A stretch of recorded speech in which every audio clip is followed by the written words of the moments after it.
I'm going to tell you something that will make you sick to your stomach, and I need you to sit with that sickness, because comfort is what got you robbed in the first place. There is one document sitting in a drawer, a filing cabinet, or a lawyer's office right now with your name on it. And if you don't do what I'm about to tell you before this video ends, that document will be the reason you die confused, broke, and stripped of every single thing you built with your bleeding hands. I'll tell you exactly what that document should say and exactly how to restructure it so no one, not your son, not your daughter, not the bank, not the court, can ever use it to put you in a cage. But first, you need to hear what happened to me, because my story is your future if you keep sleepwalking through your own estate plan. I am 80 years old. I broke into Wall Street in the 1970s when they didn't even want my shadow in the elevator. I didn't climb the ladder. There was no ladder for women who looked like me. I built my own scaffolding out of numbers they couldn't argue with and results they couldn't ignore, and I nailed it to the side of their glass tower while they tried to shake me off. 40 years of that. 40 years of being the only face in the boardroom that looked like it had been kissed by the sun. And every single quarter, I outperformed men who had grandfathers on the trading floor. I accumulated $40 million,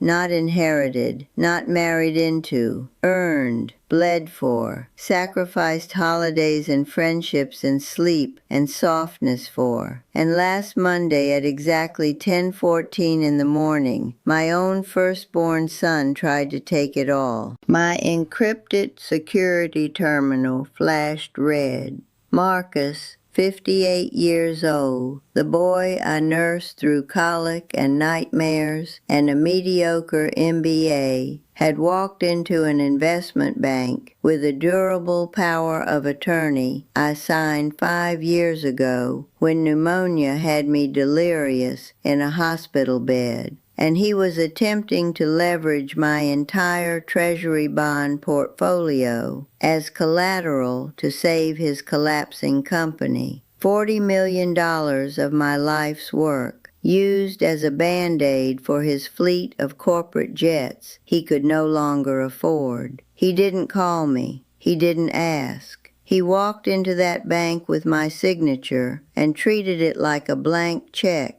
written by a dead woman. Now, most women my age would have cried. Most would have called a family meeting, tried to talk it out, tried to understand. I am not most women. I did not cry. I set my book down, removed my reading glasses, and I pressed record on my phone before I dialed his number, because I have lived long enough to know that the first thing a thief does when you catch him is rewrite the story. I wasn't about to let Marcus rewrite mine. When he answered, he didn't apologize. He didn't stammer. He spoke to me in that voice, that slow, measured, therapeutic voice people use on the elderly when they've already decided you're furniture. He told me he was reallocating idle capital. He told me it was his patriarchal duty to manage my risk exposure before inflation eroded my purchasing power. Patriarchal duty. This man used the word patriarchal to justify robbing his own mother. He wrapped theft in the language of care and expected me to swallow it like a pill. The audacity wasn't surprising. What was surprising is how rehearsed it was. He'd been practicing that speech. He'd been waiting for the right moment to deliver it. And that told me something far more dangerous than greed. It told me this wasn't impulsive. This was architected. And if you think this is just about money, you're already losing the war I'm trying to prepare you for.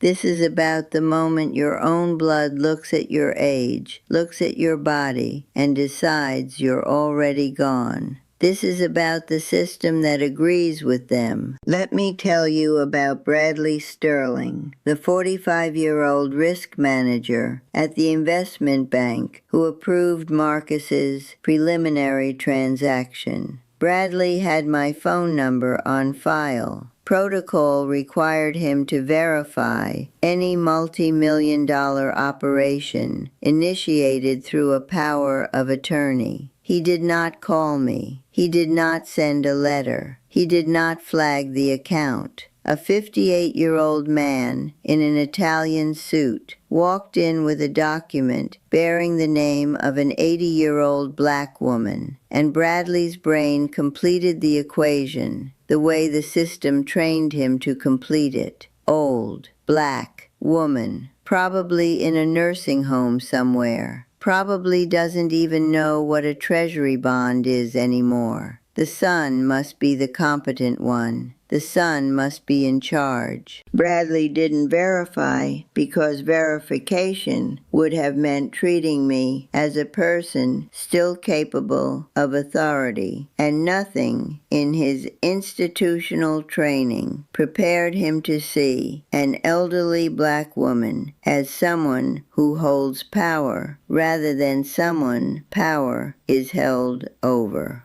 That's the system working exactly as designed. It doesn't need a hood or a burning cross. It just needs a man behind a desk who assumes senility based on melanin and age, and a legal document flexible enough to reward that assumption. But I need you to understand the full architecture of what Marcus built before I tell you how I demolished it.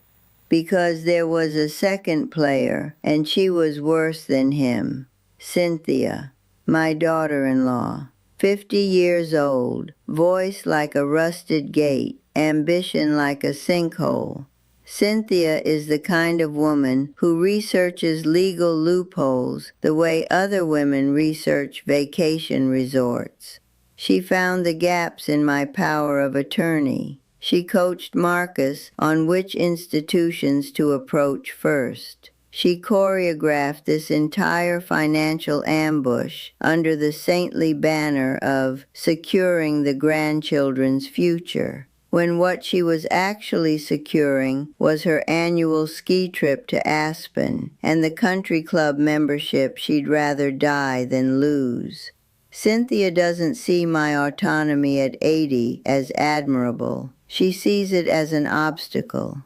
Every year I stay sharp. Every year I manage my own portfolio. Every year I walk into a room and command it is another year she has to wait. And waiting was no longer part of her plan. If you are sitting there right now thinking your family would never do this to you, type nothing. Stay silent. Keep that beautiful fantasy alive. But if something in your gut just twisted, if a face just flashed behind your eyes, if a name just echoed in your skull, then you need to hear the rest of this, because I'm about to show you how the trap closes and exactly how I ripped it apart with my bare hands. Day 2. My forensic audit revealed the full scope. Marcus hadn't stopped at the investment bank. He had used certified copies of that same power of attorney to alter the insurance policies on 2 of my commercial properties in Chicago, redirecting the beneficiary status to his own company. If those buildings burned, if a pipe burst, if a storm tore the roof off, the insurance payout wouldn't come to me. It would flow directly into the hemorrhaging accounts of his failing corporation. He had turned my real estate into his personal insurance policy. My buildings, my tenants, my decades of property management, all of it rerouted to fund his incompetence. He wasn't just stealing my present, he was pre-stealing my catastrophes. Day 3. Marcus and Cynthia showed up at my home.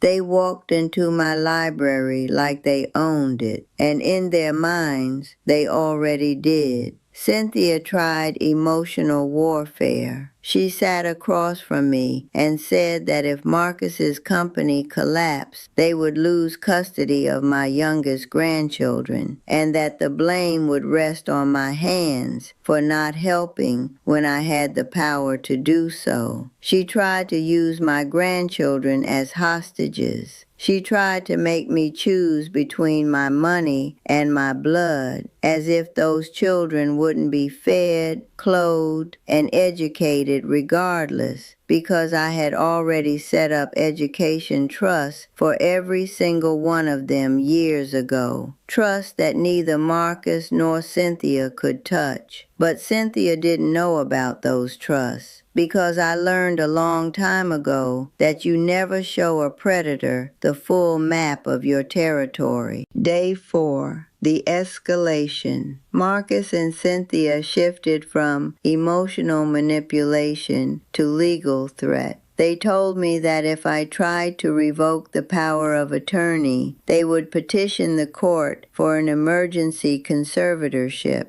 arguing that my paranoia and erratic behavior were evidence of cognitive decline. They tried to turn my awareness into a diagnosis. They tried to make my vigilance look like dementia. And this is the knife's edge that every elder in this country walks on. And I need you to hear me clearly. The moment you fight back, the moment you protect yourself, the moment you say no to the people who are robbing you, they will use your resistance as proof that you've lost your mind. The system is built so that compliance looks like competence and self-defense looks like insanity. If you submit to the theft, you're a sweet old lady being cared for by her loving family. If you object, you're unstable and need to be placed under guardianship. They had me in a box, or they thought they did. Here's where I need every person watching this to put down whatever you're doing and focus, because what I did next is the difference between losing everything and becoming untouchable. I did not revoke the power of attorney through normal channels. That's what they expected. That's what they prepared for. A standard revocation would have triggered their conservatorship petition immediately. They had the paperwork drafted. They had a sympathetic judge identified. They were ready to paint me as a confused old woman who needed protection from herself. So I didn't play their game. I burned the entire board. The next morning, accompanied by my corporate attorney, I executed what I call a fiduciary escape migration. I transferred 100% of my liquid and tangible assets into a springing revocable trust managed by a corporate board of directors in South Dakota. The lethal beauty of this structure is absolute. A trust swallows and nullifies any previous personal power of attorney. Marcus cannot leverage bonds that no longer exist under my personal name. They exist under the name of the trust, and the trust answers to a board, and that board answers to me, and only to me, under conditions I defined and encrypted. The power of attorney Marcus waved around at the bank became a piece of paper authorizing him to manage nothing, an empty weapon, a key to a house that no longer exists. And I was not finished. My attorney filed a formal complaint of attempted elder financial abuse with FinCEN, the Financial Crimes Enforcement Network, against Marcus. Simultaneously, we reported Bradley Sterling to the Banking Ethics Board for a catastrophic failure of Know Your Customer protocol. He approved a multi-million-dollar transaction on behalf of a client he never contacted. That is not a clerical error. That is institutional negligence weaponized by bias. The bank, terrified of federal fines and regulatory scrutiny, froze every account connected to Marcus's company within 72 hours. The son who tried to use my signature to build his empire is now on a federal fraud watch list. He cannot open a line of credit. He cannot approve a business loan. He cannot lease office space. The man who told me it was his patriarchal duty to manage my money now cannot manage his own. If you're done being a doormat for people who see your age as an expiration date, type strength in the comments right now. Now let me tell you what this cost me, because I refuse to stand here and pretend that victory doesn't have a price. The day I filed against Marcus, I lost my son. Not the legal fiction of a son, not the holiday photograph version. I lost the boy who used to fall asleep on my chest. I lost the teenager who brought me flowers after his first paycheck.